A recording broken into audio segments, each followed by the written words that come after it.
오늘 스킵의 정상현 석 애널리스트입니다. 오늘 11월 22일 목요일인데 오늘 종목 진단 좀 말씀드리도록 하겠습니다. 자, 오늘 투자자분들이 이렇게 문의하신 거 제가 이제 하나하나 대응해 드리는데 일단 삼성전자부터. 네, 여러분 삼성전자는 아시겠지만 일봉 보시면 안 돼요. 일봉. 왜냐면 일봉 보시고 투자하신 분들은요, 되게 어떤 분들이냐면 자금력이 좀 풍부하신 분들이 이 레버리지 일으켜갖고 짧은 파동 가지고 이 순환매 하시는 전략을 가시는데, 삼성전자 여러분들 이 개인이 많이 하시는 경우에는 좀 안정적인 투자 선호하시고 장기적인 쪽인 안목을 보죠. 최소 이거 2, 3년 사이클로 가는 거니까 이런 잔파동에 사실 아시겠지만 삼성전자 빠지면 코스피지수 빠지죠. 그다음 코스피지수 올라갈 때 삼성전자 무조건 올라갑니다. 그죠? 그러니까 사실 삼성전자를 하시는 분들은요, 선물옵션 같이 나가야 돼요. 선물옵션하고 같이 이 현물하고 같이 하시는 분들이 이거 하시지, 일반적으로 개인들이 하시기에는 무겁고 좀 오래 걸립니다. 이게 특징이. 아니면 현물 매매 하시는 분들 같은 경우에 신용 매수 같은 걸 많이 레버리지를 잘 활용하시는 분들 같은 경우에는 이게 하방이 이제 무거운 종목이 큰 대형 종목이니까 하셔야죠. 근데 일반적인 분들 자금력이 많지 않으신 분들은 이거 하시는 거 아니에요. 아니면 굉장히 그냥 안정적인 투자 선호하시는 분들은 할 수도 있겠지만 사실 저는 삼성전자 비춥니다. 왜냐면 배당 성향이 짜니까 뭐 배당 4% 나오는 종목들 많거든요. 그런 종목으로 사실 배당주로 확실하게 가시든가 해야 되는데 삼성전자는 개인이 하긴 좀 어렵습니다. 삼성전자 이렇게 빠지고 있나요? 이제 얼봉 보시면 되겠습니다.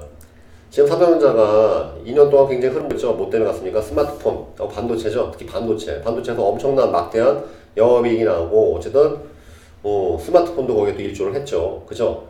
근데 이제 아시겠지만 올해 연초부터 반도체 고점 논란. 그래서 빠지는 거예요, 이게.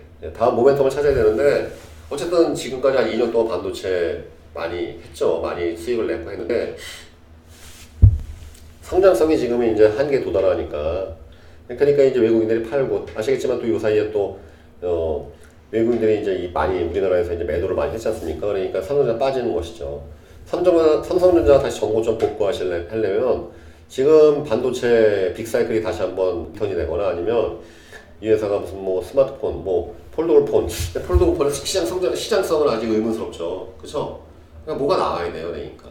단기적으로 사실 이거 상승이 좀 어렵습니다. 제가 봤을 때 무겁고 외국인들이 지금 본격적으로 들어오고 기관도 매수가 들어와야 되는데 내년도 신약 정책도 좀 어렵고, 그 다음에 또 세계 경제, 사실 우리나라가 지금 경제 주도고 있지만 일본이나 그 미국 같은 경우는 경제 화랑세인데 이 둔화에 대한 공포. 그러니까 여러분 미국에서 연준에서 금리 올리는 게 이제 바로 그런 것이죠. 그래서 그런 여러 가지 외국 변수에 이게 계속 영향받는 종목이기 때문에 개인이 매매하기는 좀 어렵습니다. 그래서 사실 저는 삼성전자가 인공지능 사업에 빨리 뛰어들어야 되는데 구글은 지금 이미 하고 있죠. 그러니까 인공지능 사업이야말로 이제 정말로 차세대 먹거리 중에 하나인데 그쪽에 뭔가 물론 하고 있습니다. 이 회사도 그런 쪽에 뭔가 좀 전기점을 좀 해야 되지 않나. 그래야지만 이 회사가 우리나라를 또 책임질 수 있는 그런 거대 기업으로서 1위 기업으로서 다시 한번 성장 모멘텀을 찾지 않나. 지금 사실은 반도체하고 스마트폰 거의 이제 다 달았어요. 이게. 그런 지금 주가가 흐르고 있는 것인데, 물론 이익은 꾸준하죠. 그러나 이제 중요한 것은 이 삼성전자는 성장주, 그러니까 가치주가 아니라 성장주죠. 성장주랑 이게 편입이 되어 있습니다. 그래서 그런 좀 모습이 나와야지. 외국인 수급이 관건이에요. 외국인 들어와야 돼요. 매수해야 돼요. 뭐 기관들도. 그들이 들어오려면은 뭔가 성장성에 대한 확신이 있어야 되거든요. 사실 삼성전자 단기적인 전망은 그리 좋지 못합니다. 그리고 이건 사실 일반 투자자분들 같은 경우에 사이클 좀 길게 보셔야 돼요. 단기로 하시는 분들은 레버리지 능하게 쓰시고 선물 옵션하고 같이 하시는 분들 같은 경우에는 괜찮은 종목이겠죠. 자, LG전자가 우리나라에 대표적으로 잘 안 가는 종목입니다. LG전자 하시는 분들. LG전자 오늘 왜 하시는지 모르겠는데 LG전자 여러분 우선주 투자는요 두 가지입니다. 유통 물량이 적어갖고 급등하거나, 두 번째는 배당성이 좋거나. 우선주는 의결권이 없는 대신 의결권이 없는 대신 배당에 대한 이익이 우선으로 배분되죠. 여러분 아시겠지만 이 LG는 이게 외국인들이 잘 안 사요. 배당이 무진장 짜단 말이죠. 이거 여러분들 저희가 편하게 볼 수 있게 항상 네이버 이 증권 이거 제가 쓰는데 배당성이 굉장히 짜요. 배당성이 주당이 400원. 그러니까 1%도 안 준단 말이죠. 그러니까 외국인들이 별로 안 좋아해요, 이 종목을요. 기관도 그렇게 별로. 왜냐면 LG가 항상 기업 가치 대비해서 주가가 되게 약한 편인데, 근데 그 이유가 뭐냐면은 뭔가 1등 브랜드. 그러니까 가전 쪽은 사실 좀 있지만, 가전 쪽 아시겠지만 굉장히 마진율이 적어요. 재무제표 보시면 이 회사가 이익률이 요즘 많이 개선됐기 때문에 그나마 주가가 좀 약간 부양됐다 빠진 것인데 영업이익률이 되게 떨어진단 말이죠. 똑같은 전자에서 삼성전자 이거 10배씩을 수익을 내고 있는데 전자 물론 그쪽은 반도체하고 스마트폰 중심이고 순수 가전 쪽이 많이 포트폴리오가 돼 있는데 이익률이 개선돼. 자, 이 회사는 이익률이 개선되고 배당 성향이 높아지지 않는 한은 크게 가기가 어려워요. 그러니까 결국은 주가도 보시면 이 안에 놀아요. 이게 크게는 이게 박스권에 갇혀갖고 주가가 같이 잘 못해요. 그러니까 LG전자나 LG전자거나 마찬가지 또 패턴 똑같죠. 별 차이 없습니다. 별 차이 없습니다. 그래서 이 종목이 지금 74,000까지 갔다가 지금 쭉 거의 나왔는데 물론 낙폭과대주 아니냐. 그래서 이제 지금 다시 한번 좀 가지 않겠느냐. 글쎄요. 제 생각이 그런데요. 내수 침체하고 있는 전 세계가 지금 우리나라만 지금 죽쓰고 있지만 일본, 미국 갔다 하더라도 지금 고점인 건데 그쵸? 더 갈지는 모르겠는데 LG전자, LG전자고 빅사이클로 보신다면 가능성이 있겠지만 이게 지금 단기적으로 한 올해 1사분기에 갈 것인가 글쎄요. 의문입니다. 네, 왜냐하면 그렇게 크게 갈 만한 모멘텀이 이제 제 눈에 보이지가 않네요. LG전자고 어쨌든 빅사이클로 가시는 분한테는 모르겠지만 단기적으로 가시는 분들한테는 좀 쉽지가 않다 그렇게 말씀드리고 싶습니다. 뉴팜은 뭡니까? 이게 동물, 돼지죠, 돼지열병 나와야지 이게 가는 종목이죠. 이거 보시면 아시겠지만 한번 시사 나왔잖아요. 이때 미르스 관련해서 뭐 여러 가지 테마주에서 크게 파동 나왔지만 그걸 흐르고 있습니다. 물론 종목 잠재력은 있습니다. 지금 또 얼마 뉴스 보니까 아프리카 돼지열병. 그러니까 우리나라 이제 돼지열병 한번 확 들면 얼마 전에 중국에서 돼지열병 파동이 있었어요. 그때 한번 살짝 이렇게 살다가 많았는데 대한뉴팜 자체는 뭐 회사는 뭐 괜찮습니다. 왜냐면 꾸준하게 이제 매출 나오고 하는데 이 종목이 크게 사실 인기 업종은 아니에요. 그러니까 어떤 테마주에 어떤 엮이지 않으면 시세가 탁 나오기가 좀 어렵습니다. 그래서 지금은 돼지 폐렴이랄지 이런 거 했는데 사실 이게 이렇게 각광받는 종목은 아니에요. 우리나라에서 이 주가가 세게 가려면 IT, 기술주 아니면 제약바이오 몇 가지 섹터가 있어요. 그거 연관된 종목 아니면 사실 대한뉴팜이 동물 쪽이 아니라 뭐 인체 관련, 사람 관련된 것들을 뭐 해내면 모를까 신상 모멘텀 찾지 않는 한은 아래로 계속 흐르겠죠. 계속 흘러요. 이건. 네. 단기 모멘텀 온다 하더라도 이게 쉽게 갈 수가 없습니다. 물론 겨울철에 이번에 만약에 이제 아프리카 돼지열병이 우리나라에 들어가고 한번 확 하게 되면 주가 한 2만 원 가겠죠. 그죠? 네. 근데 이것을 질병 퍼지는 걸 우리가 어떻게 알겠어요? 일부러 옮길 수도 없는 것이죠.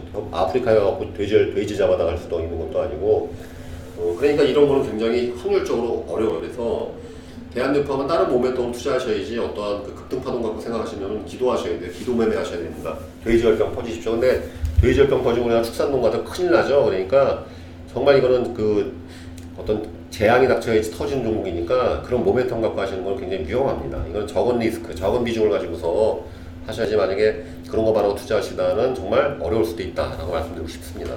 자, 금호타이어는 지금 주가 흐름이 좋죠? 좋습니다. 왜 그러느냐? 이유는 되게 단순합니다. 여러분 주가가 갈 때는 타이어 산업은 뭐예요? 여러분들 타이어 산업은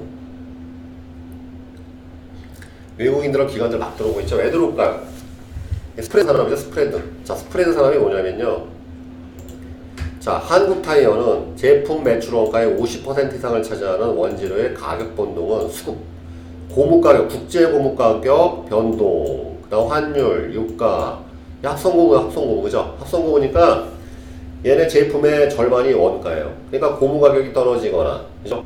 고무 가격이 떨어지거나, 아니면 유가가 떨어지거나 그랬을 때 스프레드가 벌어져요. 원가는, 자, 물론 원가가 떨어지면 이 타이어 값도 떨어지겠지만 일단은 이 원가 대비해서 이 타이어 가격의 변동폭이 좀 적어요.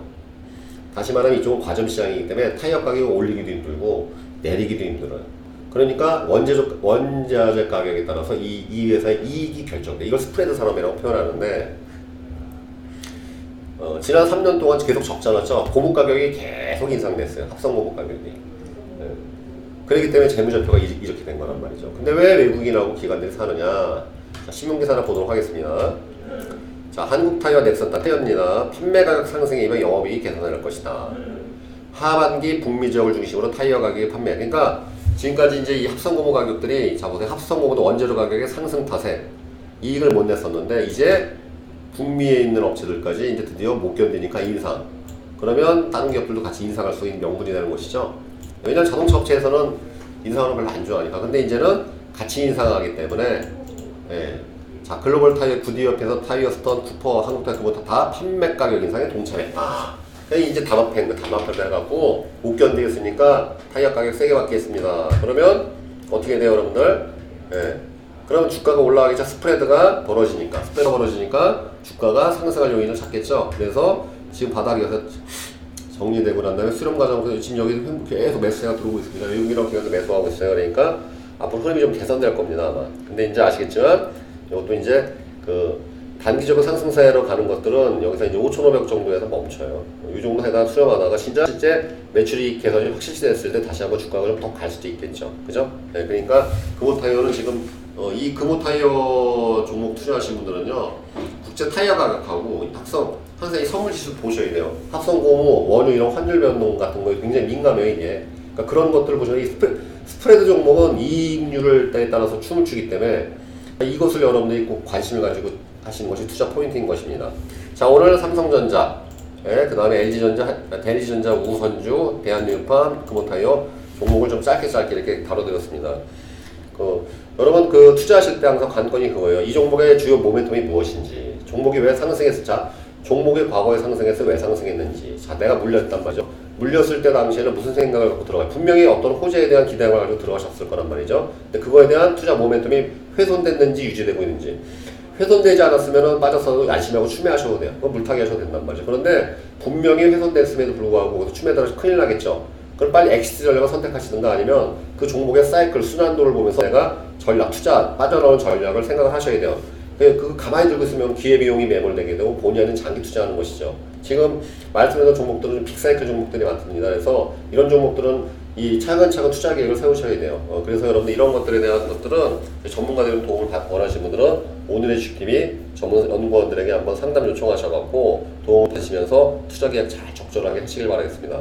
내년도 상반기 장세가 이제 올해 말에 이제 결정되는데 아마 좋은 방향 흐르게 되면 어쨌든 이 종목들도 수급이 개선되면서 좀 좋은 흐름이 나올 것으로 생각됩니다. 근데 이제 단기 파동일지 이게 좀 다시 한번 상승에 되돌지는 우리나라 주요 경제정책, 외부 변수 이런 것들이 연동되는 바 하여튼 이번 12월 달에 굉장히 중요한 시점이라고 할 수 있겠습니다. 여러분 오늘도 성공 투자하시고 항상 행복하시길 바라겠습니다. 이상으로 마치겠습니다.